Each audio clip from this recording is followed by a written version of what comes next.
Hello दोस्तों, कैसे हैं आप सब। एक बार फिर से आप सभी का स्वागत है अपनी इस परिवार यूट्यूब चैनल मैग्नेट पॉइंट पर।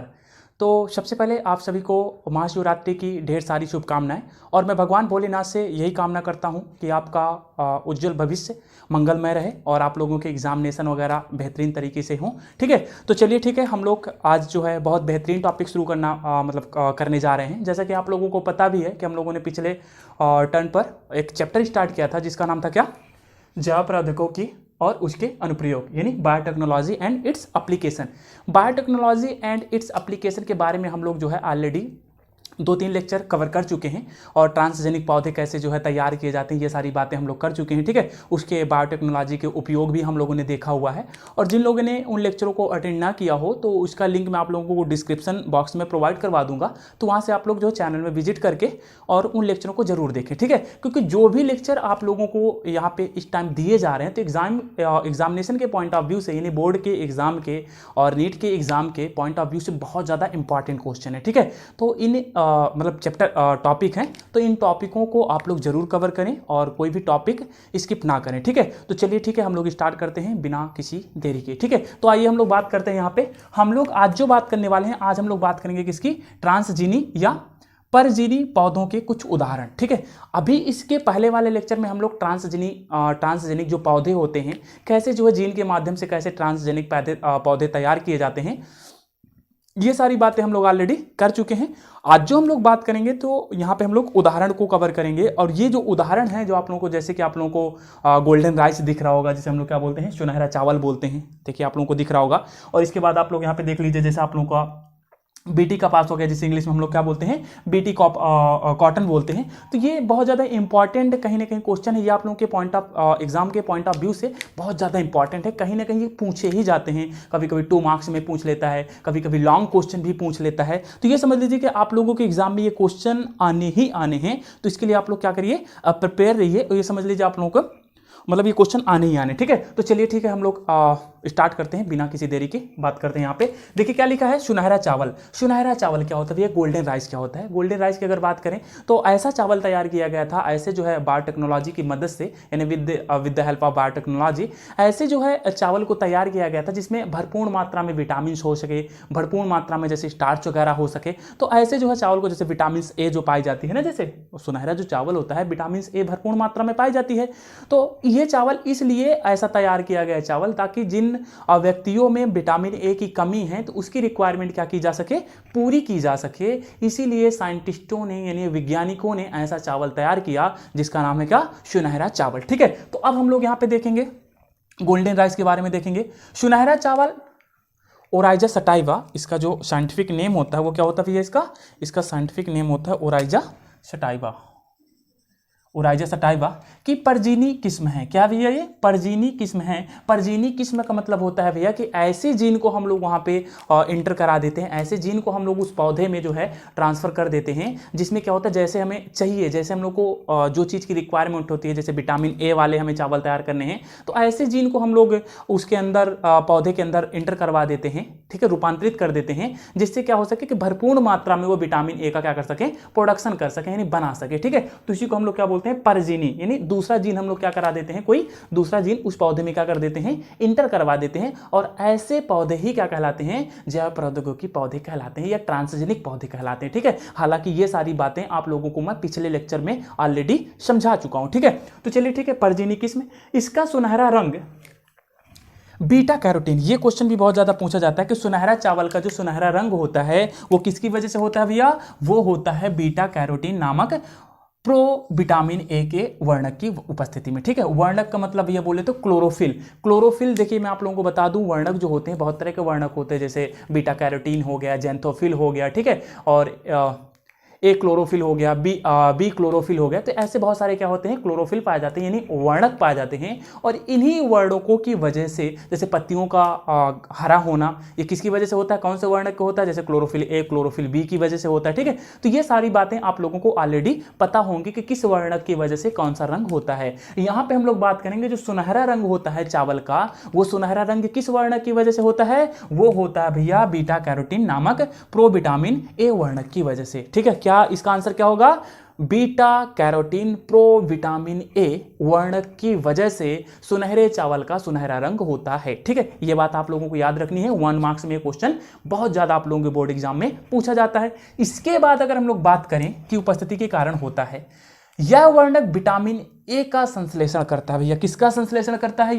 ये संश्लेषण करता है विटामिन ए का। ये वर्णक जो होता है यानी बीटा कैरोटीन कौन से विटामिन का संश्लेषण करता है? विटामिन ए का संश्लेषण करता है। ये बात आप लोगों को याद रखनी है। इसीलिए गोल्डन राइस में यानी सुनहरे चावल में भरपूर मात्रा में विटामिन ए पाई जाती है। ठीक है, तो विटामिन ए की कमी को पूर्ति करने के लिए सुनहरा चावल बायोटेक्नोलॉजी यानी जैव प्रौद्योगिकी की मदद से तैयार किया गया था। ठीक है, तो ये बात मैं आप लोगों को मैंने बता दिया। अब संश्लेषण करता है। अब यहां पे आप लोग देखिए सुनहरा चावल का विकास जैव प्रौद्योगिकी विधि द्वारा बीटा कैरोटीन उत्पन्न करने वाले 2 जीन के समान चावल, देखिए यहां पे क्या लिखा है, यहां पे पढ़िएगा। देखिए संश्लेषण करता है, इसके बाद ये पॉइंट देखिएगा, सुनहरे चावल का विकास जैव प्रौद्योगिकी किसकी मदद से भैया? जैव प्रौद्योगिकी विधि द्वारा बीटा कैरोटीन, क्या बीटा कैरोटीन उत्पन्न करने वाले 2 जीन, इन्होंने क्या किए थे? 2 जीन लिए थे जो बीटा कैरोटीन क्या करते थे? उत्पन्न करते थे। ठीक है, बीटा कैरोटीन उत्पन्न करने वाले 2 जीनों को इन्होंने लिया, को सामान्य चावल के पौधों में निवेशित करके विकसित किया गया था। ठीक है, इन्होंने क्या किया था कि जो बीटा कैरोटीन उत्पन्न करने वाले जो जीन थे उन जीनों को सामान्य चावल के अंदर क्या करवाया? रूपांतरित किया। ठीक है, जैसे ही सामान्य चावल के अंदर निवेश किया तो वो क्या हो गए? वो क्या करने लगे? बीटा कैरोटीन की वजह से वो कैसे हो गए? गोल्डन कलर के दिखने लगे और साथ ही साथ भारी मात्रा में प्रोडक्शन करते थे किसका? विटामिन ए का, यानी विटामिन ए का संश्लेषण करते थे। ठीक है, और यही तो हमारा लक्ष्य था, यही तो हमारा टारगेट था, यही तो हम लोग चाहते थे ना। ठीक है, तो ये कमी हम लोगों ने क्या कर ली? पूरी कर ली। ऐसे जो है ट्रांसजेनिक पौधे तैयार किए जाते हैं। अब आप लोगों को पता चल गया होगा कि सुनहरा चावल सुनहरा क्यों दिखता है और किसकी वजह से दिखता है और इसमें कौन सी विटामिन भरपूर मात्रा में पाई जाती है। ये बात आप लोगों को क्लियर हो गई होगी। ठीक है, और ये क्वेश्चन आप लोगों के एग्जाम में बहुत ज्यादा पूछा जाता है। ठीक है, तो इसको आप लोग जो है याद रखिएगा।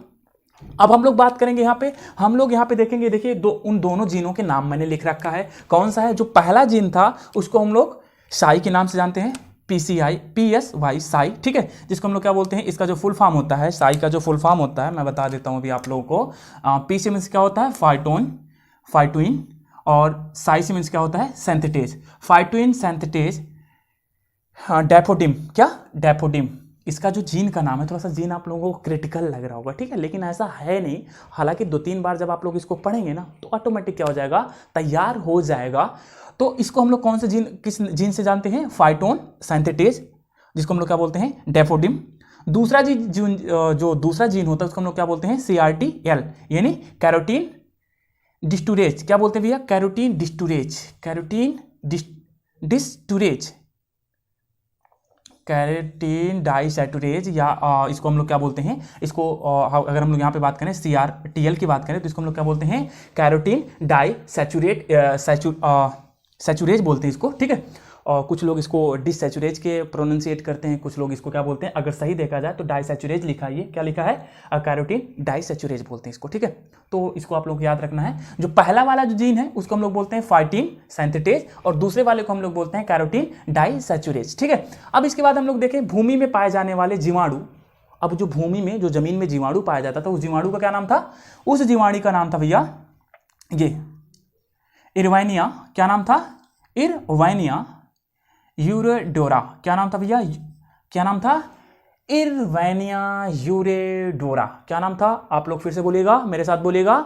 इसको बोलते हैं क्या? इरवाइनिया यूरोडोरा। ये क्या था? जीवाणु था। इरवाइनिया यूरोडोरा जो था एक प्रकार का जीवाणु था जो भूमि में पाया जाता था, से लिया गया, वहीं से जो जीन ये क्या किया गया था? लिया गया था। ठीक है, इन जीन्स को एग्रोबैक्टीरियम जीवाणु द्वारा सामान्य चावल के पौधे में निवेशित किया गया था। ठीक है, अब जो एग्रोबैक्टीरियम जो भैया जो ये आप लोग को जीवाणु है, इस जीवाणु को आप लोग ध्यान दीजिएगा, निवेशित करने के लिए यहाँ पे ट्रांसपोर्टेशन का काम किया है, ये पहुँचाने का काम किया है, जिसका नाम है, जैसे मान लीजिए एक जगह से दूसरी जगह पहुँचाने के लिए हमें ट्रक की आवश्यकता होती है। तो इसी तरह जो एग्रोबैक्टीरियम जो जीवाणु था, ये जो जीवाणु था, इसने सामान्य चावल के पौधे में क्या किया, समावेशित कराया। समावेशित कराने में क्या किया, इसने मदद किया, जिससे सुनहरे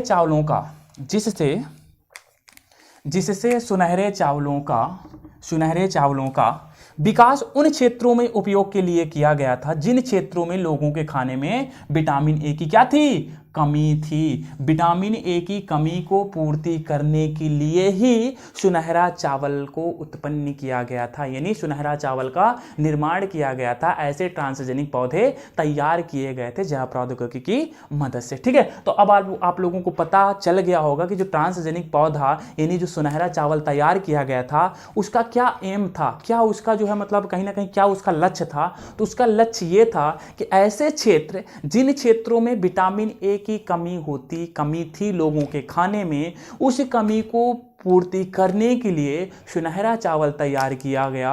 और इस चावल में भरपूर मात्रा में क्या पाई जाती थी, इस चावल में भरपूर मात्रा में पाई जाती थी क्या, विटामिन ए पाई जाती थी। तो विटामिन ए की कमी इन क्षेत्रों में क्या कर दी गई, पूरी कर दी गई। किसकी मदद से, जैव प्रौद्योगिकी की मदद से, सुनहरा चावल तैयार करके। अब हम लोग यहाँ पे देखेंगे पूर्ति के लिए जैव प्रौद्योगिकी, देखिए यहाँ पे लिखा है, जैव प्रौद्योगिकी की मदद से सुनहरा चावल तैयार किया गया। ठीक है, ये बात हम लोगों ने जान लिया कि जैव प्रौद्योगिकी की मदद से सुनहरा चावल क्या किया गया, तैयार किया गया। ठीक है, बस आप लोगों को यहाँ पे जो टफ लग रहा होगा, तो बस यही दो नाम, जिसको हम लोग क्या बोलते हैं, फाइटोन सिंथेटेज, और इसको हम लोग क्या बोलते हैं, कैरोटीन डाइसैचुरेज। तो ये दोनों आप लोगों को नाम याद रखना है, फाइटोन सिंथेटेज, ठीक है, सिंथेटेज, और कैरोटीन डाइसैचुरेज, ये आप लोगों को नाम याद रखने हैं। और साथ ही साथ जिस जीवाणु से ये लिया गया था, क्या, कैरोटीन डाइसैचुरेज लिया गया था, उसका नाम था क्या, इरवाइनिया यूरोडोरा। क्या नाम था, इरवाइनिया यूरोडोरा। अरे ऐसा लग रहा है जैसे विदेशी कंट्री का नाम हो यार, है ना। ठीक है, तो 2-3 बार पढ़ेंगे, लोड लेने की जरूरत नहीं है, 2-3 बार पढ़ेंगे तो तैयार हो जाएगा। ठीक है, इरवाइनिया यूरोडोरा से लिया गया था। अब जो पहुंचाने का जो कार्य करता है, पहुंचाने वाला जो एक वाहक की तरह उपयोग होता है, तो वाहक की तरह उपयोग होने वाला जीवाणु कौन सा था, उसका नाम था भैया एग्रोबैक्टीरियम। क्या नाम था, एग्रोबैक्टीरियम नाम था। ये देखिए यहाँ पे लिखा क्या, एग्रोबैक्टीरियम। अब इसके बाद हम लोग बात करेंगे बीटी की। बीटी का जो फुल फॉर्म होता है, जैसा कि आप लोगों को बहुत जगह आप लोगों को बीटी सुनने के लिए मिलता है कि आखिरकार बीटी क्या होता है।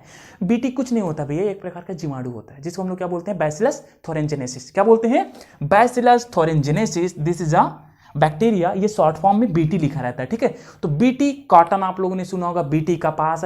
तो ऐसा कपास जो बैसिलस थोरेंजेनेसिस की मदद से तैयार किया गया हो, उसी को हम लोग क्या बोलते हैं, बीटी कॉटन या बीटी कपास बोलते हैं। ठीक है, क्या बोलते हैं, बीटी कपास बोलते हैं। तो अब हम लोग देखेंगे बीटी क्या होता है। बीटी एक प्रकार का जीव विष है। क्या भैया, ये जीव विष है। अब जीव विष से ही आप लोगों को पता चल रहा है कहीं ना कहीं क्या है, ये विषजनक, मतलब एक विष है, जीव विष है ये बैसिलस थोरेंजेनेसिस, जो जीवाणु बैसिलस थोरेंजेनेसिस से प्राप्त किया गया था। बीटी उन्होंने क्या कर दिया, उसी को नाम दे दिया, साइंटिस्टों ने बीटी उसका नाम दे दिया गया। ऐसे जीव विष का मतलब जो बीटी है एक प्रकार का क्या है, ये जीव विष है। लेकिन किससे लिया गया था, ये लिया गया था बैसिलस थोरेंजेनेसिस से। किससे लिया गया था भैया, ये बैसिलस थोरेंजेनेसिस नामक जीवाणु से लिया गया था। क्या, बीटी। ये बात आप लोगों को याद रखनी है। ये भी क्वेश्चन आप लोगों को 1 मार्क्स में यानी ऑब्जेक्टिव टाइप के क्वेश्चन में बहुत ज्यादा पूछा जाता है कि जो बीटी जीव विष है, जो बीटी जीव विष है, ये किस जीवाणु से लिया गया है। तो आप लोग क्या बताएंगे, हाँ जरूर आप लोग बताएंगे कि बैसिलस थोरेंजेनेसिस नामक जीवाणु से बीटी जीव विष लिया गया है। ठीक है, इसके बाद अगर हम लोग देखें यहाँ पे प्राप्त किया गया है बीटी जीव विष जीन जीवाणु से क्लोनीकृत करके। क्लोनीकृत का मतलब होता भी है, जैसे मान लीजिए कोई मान लीजिए यहाँ पे मान लीजिए आपको इसके पिछले लेक्चर में भी मैंने आप लोगों को बताया था कि कैसे क्लोनीकृत किया जाता है। जैसे मान लीजिए कोई ये एग्रोबैक्टीरियम है। क्या है ये कोई एग्रोबैक्टीरियम, कोई ये जीवाणु है, ये कोई एग्रोबैक्टीरियम है। ठीक है, इसको हम लोग एग्रोबैक्टीरियम बोलेंगे। इसके अंदर हम लोगों ने क्या कर लिया, एक जो एक्स्ट्रा जीन होता है, जो डीएनए होता है, जेनेटिक मटेरियल होता है, जिसे हम लोग क्या बोलते हैं, प्लाज्मोडियम बोलते हैं। क्या बोलते हैं भैया, प्लाज्मोडियम बोलते हैं। कुछ बैक्टीरियो में क्या पाया जाता है, ये एक्स्ट्रा जेनेटिक मटेरियल पाया जाता है, जिसको हम लोग क्या बोलते हैं, प्लाज्मोडियम बोलते हैं। अब प्लाज्मोडियम के साथ क्या किया जाएगा, इसका प्लाज्मोडियम ऐसे जो है, प्लाज्मोडियम के साथ ही, जैसे मान लीजिए कोई प्लाज्मोडियम है, ये प्लाज्मोडियम के जीन में ही क्या कर दिए जाएंगे, चेंजेज कर दिए जाते हैं, कुछ जीन में इंटर करा दिया जाता है। कौन से जीन इंटर करवा देंगे, हम लोग इंटर करवा देंगे बैसिलस थोरेंजिनेसिस वाले। ये जो हमारा था, ये हमारा था एग्रोबैक्टीरियम था, इसको हम लोग क्या बोलेंगे, एग्रो बैक्टीरियम बोलेंगे। अब हम लोग क्या करेंगे, हम लोग तैयार करेंगे इसका क्लोनीकृत करेंगे, यानी प्लाज्मिड तैयार करेंगे।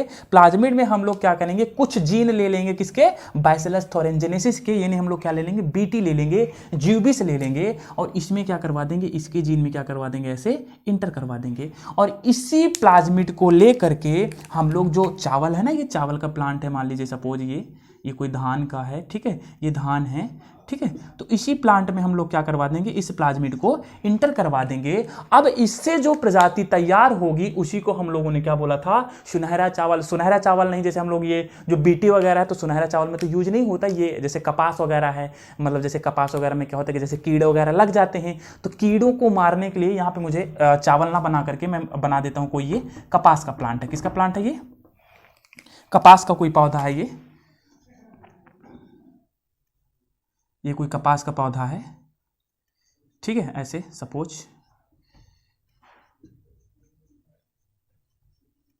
ये कोई कपास का पौधा है, और इसी कपास के पौधे में हम लोगों ने क्या कर दिया, उसको और रूपांतरित करवा दिया, ठीक है, निवेश करवा दिया। अब क्या हो गया, ये कपास के पौधे में ऐसे जीन बन गए, ऐसे जीन उत्पन्न होने लगे जो क्या करते थे, वो ज्यूबिस थे, उनमें कहीं ना कहीं क्या था, विष था। और जैसे ही छोटे छोटे कीड़े क्या करते हैं, इनके पत्तों को खाने आते हैं, यानी फसल को बर्बाद करने आते हैं, तो ये स्वतः ही क्या कर देते हैं, उन कीड़ों को मारने में सक्षम रहते हैं। इसी के लिए हम लोग क्या कर रहे थे, ये तैयार कर रहे थे। तो एग्रोबैक्टीरियम हम लोगों ने लिया, क्यों, क्योंकि ये एक वाहक है, यही तो उधर ले जाने का काम करेगा ना, क्योंकि इसमें क्या पाए जाते हैं, एक्स्ट्रा जेनेटिक मटेरियल पाया जाता है, ठीक है, जिसे हम लोग क्या बोलते हैं भैया, प्लाज्मिड बोलते हैं। क्या बोलते हैं, प्लाज्मिड बोलते हैं। एक्स्ट्रा डीएनए की तरह होता है, ये प्लाज्मिड होता है, और प्लाज्मिड के मदद से ही हम लोग बैसिलस थोरेंजिनेसिस वाला जो ज्यूबिस का जो जीन था ना, बैसिलस थोरेंजिनेसिस का जो ज्यूबिस वाला जीन था, जिसको हम लोग बोलते थे क्या, बीटी, उस बीटी को भी हम लोगों ने क्या करा दिया, यहाँ पे इंटर करा दिया। इसको हम लोग क्या बोलेंगे, इसको हम लोग बोलेंगे बीटी। अब बीटी इसमें इंटर हो गया, कहीं ना कहीं क्या हो गया, ज्यूबिस हो गया। अब इसको हम लोग इंटर करवा देंगे किसमें, ये कॉटन के प्लांट में, यानी कपास वगैरह में। अब ये कपास के जो जीन, नए जीन बनेंगे, ऐसे जीन बनेंगे जिनमें कहीं ना कहीं क्या होगा, ज्यूबिस वाले भी जीन रहेंगे। और जैसे ही कोई जो है कीड़ा, जो बहुत सारे कीड़े होते हैं जो फसल को बर्बाद करते हैं, जैसे ही कोई कीड़ा इसको खाने आएगा तो वो कीड़ा स्वतः ही मारा जाएगा, क्योंकि ऑलरेडी ज्यूबिस का क्या करने लगा है, प्रोडक्शन करने लगा है, उत्पन्न करने लगा, खुद से ज्यूबिस बनाने लगा है। तो ये किसकी मदद से हो पाता है, ये हो पाता है जैव प्रौद्योगिकी की मदद से, यानी बायोटेक्नोलॉजी की मदद से ऐसी फसलों को बचाया जाता है। तो आई होप आप लोगों को ये पॉइंट बहुत अच्छे से क्लियर हो गया होगा कि कैसे हम लोग ट्रांसजेनिक पौधे और कैसे ज्यूबिस वाले पौधे, यानी बीटी कॉटन, बीटी कपास, हम लोग कैसे तैयार करते हैं। ये बात आप लोगों को अच्छे से समझ में आ गई होगी। इसके बाद हम लोग देखते हैं, अब यहाँ पे हम लोग क्या करेंगे कि यहाँ पे आप लोगों को ये बात मैंने तो अच्छे से समझा दी। अब इसके बाद हम लोग क्या करने वाले हैं, यहाँ पे हम लोग देखने वाले हैं कि यहाँ पे होता क्या है कि अब यहाँ पे हम लोग अगर देखें तो यहाँ पे देखिए क्या लिखा है, उदाहरण लिखा है, ठीक है। हालांकि मैं ये पूरा पॉइंट कंप्लीट करा दूं आप लोगों का। जीवाणु देखिए, बीटी एक प्रकार का ज्यूबिस है जो जीवाणु बैसिलस थोरेंजिनेसिस से प्राप्त किया गया है।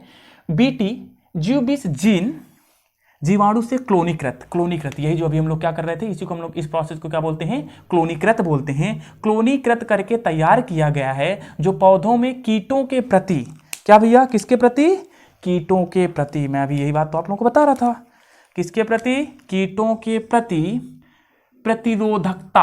प्रतिरोधकता पैदा करता है, यानी कीटों को मारने में सक्षम रहता है, जिसके कारण कीटनाशकों, रसायनों की बिल्कुल भी आवश्यकता नहीं पड़ती है। ऐसे फसल में हम लोगों को जैसे डीडीटी वगैरह आते हैं, बहुत सारे रासायनिक पदार्थ आते हैं, उन पदार्थों की छिड़काव करने की बिल्कुल भी आवश्यकता नहीं होती है, क्योंकि मैंने आप लोगों को पिछले लेक्चरों में बताया था कि अगर हम लोग जो है रासायनिक पदार्थों का अपने खाद्य पदार्थ में ज़्यादा उपयोग करते हैं तो उसका बहुत ज़्यादा दुष्परिणाम देखने के लिए हमें मिलता है हमारे स्वास्थ्य में। ये बात मैंने आप लोगों को बताया था कि फसल जितनी भी फसलें तैयार की जानी चाहिए तो कम से कम रासायनिक पदार्थों का क्या होना चाहिए, उपयोग होना चाहिए, जिससे जो फसलें तैयार हों तो हमारे स्वास्थ्य को हानिकारक सिद्ध ना हो सके, ठीक है। तो ऐसी फसलें क्या की जाती हैं, तैयार की जाती हैं बिना रासायनिक पदार्थों के मिलाए हुए। हम लोग क्या करते हैं, ऐसे जो है जब पीड़कनाशियों को निर्माण किया जाता है तो यहाँ पे हम लोग क्या करते थे, कीटनाशकों रसायनों की बिल्कुल भी आवश्यकता नहीं होती है। क्यों नहीं होती है? क्योंकि ऑलरेडी कीटनाशकों की आवश्यकता तो हमें तब पड़ती है ना कि जैसे खेतों में कीड़े लग गए फसल बर्बाद होने लगती है, तो हम लोग क्या करते हैं कि डीडीटी वगैरह या बहुत सारे रासायनिक पदार्थ लेकर के हम लोग खेतों में छिड़काव करते हैं, जो कि सॉयल में यानी मिट्टी में मिल नहीं पाते हैं, और मिट्टी में ना मिलने की वजह से धीरे धीरे ये मृदा के साथ होते हुए पहुंच जाते हैं नदियों में, और नदियों का पानी हम लोग भी पीते हैं और जो है जानवर भी पीते हैं, पक्षियां भी पीते हैं, तो जिससे जो कैल्शियम फास्फेट होता है, जो हमारी हड्डियां होती हैं, तो जो बोन बनी होती है, तो ये कहीं ना कहीं क्या हो जाती है, इनमें बहुत ज़्यादा दुष्परिणाम देखने के लिए मिलता है। हमारी हड्डियां क्या हो जाती हैं, कमजोर हो जाती हैं, और भी बहुत सारे साइड इफेक्ट देखने के लिए मिलते हैं, ठीक है, रासायनिक पदार्थों के अधिक उपयोग करने से। लेकिन हम लोग जब जैव प्रौद्योगिकी की मदद से कोई फसल तैयार करते हैं तो उसमें तो हम लोगों ने रासायनिक पदार्थ को उपयोग किया नहीं है, तो इससे ये क्या होती है, एक बेहतर फसल मानी जाती है, बेहतर कृषि मानी जाती है, ठीक है, स्वास्थ्य के लिए भी अच्छी होती है और इसकी उत्पादकता भी अच्छी होती है। तो कोई उत्पादकता भी कोई प्रभाव नहीं पड़ता है और ना ही हमारे कोई स्वास्थ्य में दुष्परिणाम देखने के लिए मिलता है, ठीक है। तो ये सारी चीजों के लिए हम लोग सहायता लेते हैं, किसकी, जैव प्रौद्योगिकी की सहायता लेते हैं।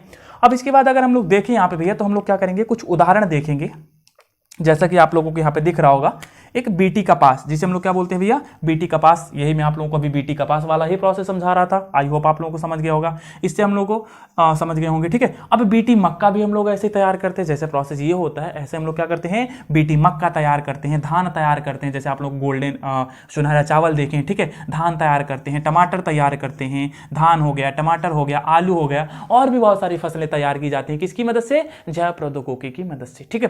तो ये सारी फसलें क्या की जाती हैं, इजिली हम लोग क्या कर सकते हैं, इनको तैयार कर सकते हैं, ठीक है। अब जिस चीज़ की हमें कमी है उसकी भी हम लोग क्या कर सकते हैं, पूर्ति कर सकते हैं। जैसा कि आप लोगों ने देखा सुनहरा चावल में हम लोगों ने विटामिन ए की जो कमी हो रही थी, उस विटामिन के हम लोगों ने विटामिन ए की कमी की पूर्ति कर ली, किसकी मदद से, जैव प्रौद्योगिकी की मदद से। अब इसके बाद अगर हम लोग बात करें तो हम लोग बात करेंगे, थोड़ा सा डिस्कस करेंगे किसके बारे में, हम लोग बात करेंगे बीटी कपास के बारे में। किसकी बात करेंगे, बीटी कपास के बारे में, जिसको हम लोग क्या बोलते हैं, बैसिलस थोरेंजिनेसिस से जो जीव विष लिया गया है, जिसे हम लोग इंग्लिश में क्या बोलते हैं, बीटी कॉटन बोलते हैं। ये जो है बैसिलस थोरेंजिनेसिस, ये देखिए यहाँ पे मैंने नाम लिख रखा है जीवाणु का, बैसिलस थोरेंजिनेसिस की कुछ नस्लें ऐसी प्रोटीन का निर्माण करती हैं, किसका निर्माण करती है भैया, कुछ प्रोटीन का निर्माण करती हैं, जिनमें विशिष्ट कीटों जैसे लेपिडोप्टेरान, लेपिडोप्टेरान, ये याद रखिएगा, लेपिडोप्टेरान, तंबाकू की कलिका कीड़ा, सैनिक कीड़ा, क्या, तंबाकू की कलिका कीड़ा, सैनिक कीड़ा, इनको मारने में क्या होती है, ये सक्षम होती है, किसको, इनको, तंबाकू की कलिका कीड़ा को और सैनिक कीड़ा को मारने में क्या होती है, ये सक्षम होती है। कौन कौन, ये ऐसे जो तंबाकू के कलिका में और सैनिक कीड़ा में जो है लेपिडोप्टेरान जो है लग जाता है, जिसको मारने में क्या होते हैं, ये सक्षम होते हैं। कौन, बैसिलस थोरेंजिनेसिस की कुछ नस्लें ऐसी प्रोटीन का क्या करती हैं, निर्माण करती हैं, ठीक है, क्या करती हैं, प्रोटीनों का निर्माण करती हैं, जैसे लेपिडोप्टेरान जैसे जो खतरनाक जो है जैसे कीट हैं, उनको मारने में क्या रहती है, ये सक्षम होती हैं। उसके बाद हम लोग बात करें डिप्टेरान, जिसको हम लोग क्या बोलते हैं, इधर देखिए ये लिखा है डिप्टेरान, मक्खी मच्छर, इनको मारने में क्या होती है, ये सक्षम होती है, जैसे मक्खी हो गया, मच्छर हो गया, को मारने में क्या करती है, मदद करती है। तो डिप्टेरान एक प्रकार का क्या है, कीट है, और लेपिडोप्टेरान भी एक प्रकार का क्या है, ये क्या होते हैं, कीट होते हैं, कीटों को मारने में क्या होती है, सक्षम होती है। अब इसके बाद हम लोग बात करें यहाँ पे बैसिलस थोरेंजिनेसिस अपनी वृद्धि के दौरान कुछ विशेष प्रोटीन क्रिस्टल का निर्माण करते हैं। क्या करते हैं भैया, जो बैसिलस थोरेंजिनेसिस होते हैं, इनका क्या कार्य होता है, ये अपनी वृद्धि के दौरान क्या करते हैं, कुछ विशेष प्रोटीन क्रिस्टल का क्या करते हैं, निर्माण करते हैं। इन क्रिस्टलों में विषयुक्त कीटनाशक प्रोटीन क्या होती है भैया, विषयुक्त कीटनाशक प्रोटीन होता है। यह जीव विष बैसिलस थोरेंजिनेसिस जीवाणु को नहीं मारता। किसको नहीं मारता भैया, ये जीव विष खुद को खत्म नहीं करता है, यानी बैसिलस थोरेंजिनेसिस को नहीं मारता है। ये क्या करता है कि ये दूसरे कीटों को मारने में सक्षम होता है, खुद को स्वतः खत्म नहीं करता है। क्यों नहीं करता है, इसकी भी हम लोग अभी बात करेंगे आगे, ठीक है। तो ये क्या करता है कि जो बैसिलस थोरेंजिनेसिस होती हैं, बैसिलस थोरेंजिनेसिस अपनी वृद्धि के दौरान कुछ विशेष विष प्रोटीन क्रिस्टल का क्या करता है, निर्माण करता है, जो क्या होते हैं, विषयुक्त कीटनाशक प्रोटीन होता है। यह जीव विष बैसिलस थोरेंजेनेसिस जीवाणु को नहीं मारता है, क्योंकि जीव विष प्रोटीन इन जीवाणु के अंदर निष्क्रिय रूप में रहते हैं। किस रूप में भैया रहते हैं, निष्क्रिय रूप में रहते हैं। यानी जीव विष प्रोटीन बैसिलस थोरेंजेनेसिस नामक जीवाणु के अंदर किस अवस्था में पाई जाती है, निष्क्रिय अवस्था में पाई जाती है। ठीक है, क्या जो क्रिस्टल पाए जाते हैं निष्क्रिय रूप में होता है। लेकिन जब कोई कीट इस जीव विष को खाता है तो इसके क्रिस्टल कीट के आंत में, किसके भैया, क्रिस्टल कीट के आंत में क्षारीय पीएच के कारण घुलने लगते हैं। अब समझ लीजिए, जैसे ही कीट क्या करेगा, बैसिलस थोरेंजेनेसिस नामक जो क्रिस्टल था, प्रोटीन का क्रिस्टल था जीव विष का, वो बैसिलस थोरेंजेनेसिस को तो खत्म नहीं कर रहा था, लेकिन जैसे ही कोई कीट इनको खाता है तो खाते ही क्या होता है, जो क्रिस्टल है ना, जो जीव विष के क्रिस्टल हैं प्रोटीन के, वो जैसे ही कीट के आंत में पहुंचते हैं तो उसका पीएच क्षारीय होने के कारण वो क्या हो जाता है, जीव विष घुलने लगता है और वहीं पे कीट की क्या हो जाती है, मृत्यु हो जाती है। तो इसी वजह से ऐसी फसलों को क्या किया जा सकता है, बचाया जा सकता है। किसकी मदद से, बैसिलस थोरेंजेनेसिस के अंदर जो जीव विष पाया जाता है। ठीक है, अब इसके बाद क्या हुआ, घुलने लगते हैं और उसकी आंत में सक्रिय हो जाते हैं। कैसे हो जाते हैं भैया, जो कीट है, कीट के आंत में ये पहुंचते ही क्या हो जाते हैं, सक्रिय हो जाते हैं और उसकी आंत की उपकालीन कोशिका, जो अगल बगल वाली कोशिकाएं नहीं होती, जो उसकी जो मेम्ब्रेन, जो लेयर बनी रहती आंत की अंदर साइड की, उसी को हम लोग क्या बोलते हैं, उपकलीन कोशिका की सतह से बंध कर उसमें छिद्रों का निर्माण करती है। अब जैसे आंत में छिद्र हो जाएंगे, छेद हो जाएंगे, तो ऑब्वियसली वो क्या हो जाएगा, कीट मारा जाएगा। ठीक है, मर जाएगा। ठीक है, तो क्या कर देता है कि जो उपकलीन कोशिका होती हैं,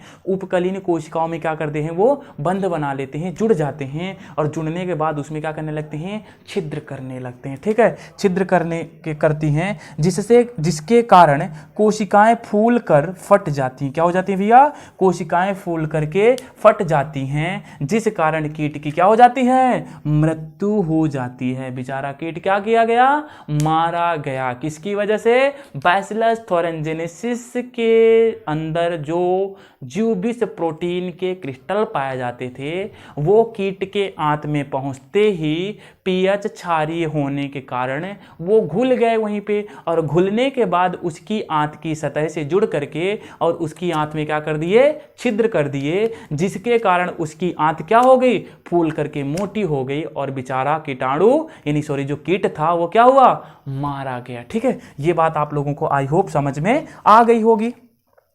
इसके बाद यहां पे देखिए, यहां पे ये देखिए क्या लिखा है, यह बीटी जीन्स बैसिलस थोरेंजेनेसिस से पृथक कर कई फसलों जैसे कपास आदि में समाविष्ट कर दिया जाता है। जीव विष जिस जीन द्वारा कूटबद्ध होते हैं उसे क्राई जीन कहते हैं। कौन सा जीन कहते हैं भैया, क्राई जीन कहते हैं। अब आप लोगों को ये बात याद रखनी है कि जो जीव विष वाला जो जीन होता है वो जिस बैसिलस थोरेंजेनेसिस से पृथक करके फसलों को जैसे तैयार किया जाता है, और ये जो जीव विष होता है, ये जीव विष जिस जो जीव विष होता है जिस जीन से कूटबद्ध होता है यानी जुड़ा रहता है, उस जीन को हम लोग क्या बोलते हैं, क्राई जीन बोलते हैं। ये क्वेश्चन भी बहुत ज़्यादा आप लोगों के एग्जाम में पूछा जाता है।